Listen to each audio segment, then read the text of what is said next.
இன்னைக்கு ஓப்பனா சொல்றாங்க, ஓப்பன் ஏஐ சாட் ஜிபிடி உருவாக்கிய அந்த நிறுவனம் சொல்கிறது இந்தியாவினுடைய தேர்தலுக்குள் வெளிநாடுகளுடைய தலையீடு இருந்தது, அவர்களுடைய கைகள் இதில் வேலை பார்த்திருக்கிறது என்று சொல்கிறார்கள்.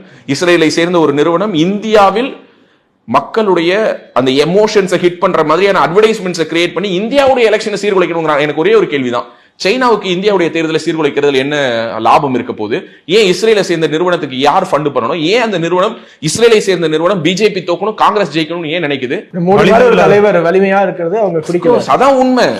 நம்ம இன்னைக்கு குளோபல் எக்கானமியில நம்ம இன்னைக்கு 5வது பெரிய உலகத்தினுடைய பொருளாதார நாடாக இருக்கிறோம். வெகு விரைவில் நாம் 3வது இடத்தை நோக்கி நகரப் போகிறோம்.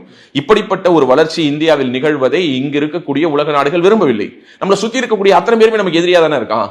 ஒரு பக்கம் சைனா எதிரி, இன்னொரு பக்கம் பாகிஸ்தான் எதிரி, இன்னொரு பக்கம் ஆப்கானிஸ்தான் எதிரி, இந்த பக்கம் ஸ்ரீலங்காக்குள்ளார ஸ்ரீலங்காவே இன்னைக்கு ஆல்மோஸ்ட் சைனாவுக்கு குத்தகைக்கு விடப்பட்ட ஒரு நாடாக இருக்கிறது. சோ எல்லா பக்கமும் நமக்கு எதிரிகள் தான். அப்படி இருக்கக்கூடிய சூழல்ல நாம எப்படா வளர்றோம், இவன் எப்படி வளர்றான், இவ்வளவு பிரச்சனைகளை தாண்டி இவன் எப்படி வளர்றான், இவ்வளவு பிரச்சனைகளுக்கு மீறி ஒரு தலைவர் ஒருத்தர் வென்று வரும்பொழுது நான் மறுபடியும் சொல்றேன், நான் திரும்ப திரும்ப சொல்லுவேன், நீ பிஜேபி திட்டு, பிஜேபி விமர்சி, ஆனா என் நாட்டை விமர்சிக்காத, என் பிரதமரை விமர்சிக்காத. இப்படிப்பட்ட ஒரு பிரதமர் இருப்பதனால் என்னென்ன நடந்திருக்குது நல்லது அப்படிங்கறத பேசு. எடுத்துட்டு வா, நீ வா, எடுத்துட்டு வா, உன்னுடைய டாக்குமெண்ட்ஸ் எடுத்துட்டு வா, உன்னுடைய புள்ளி விவரங்கள் எடுத்துட்டு வா, நான் என்னோட டேட்டாவோட வரேன், வந்து உட்கார்ந்து பேசுவோம். 10 வருஷத்துல என்ன வளர்ந்திருக்கு, இந்த நாட்டினுடைய வளர்ச்சி என்ன வளர்ந்திருக்கு பேசுவோம். ஜிடிபியில் இன்னைக்கு நம்ம முன்னாடி இருக்கோம், ஆனா தனிநபர் வருமானத்தில் நாம் 136வது இடத்தில் இருக்கிறோம். இருக்கிறோம்.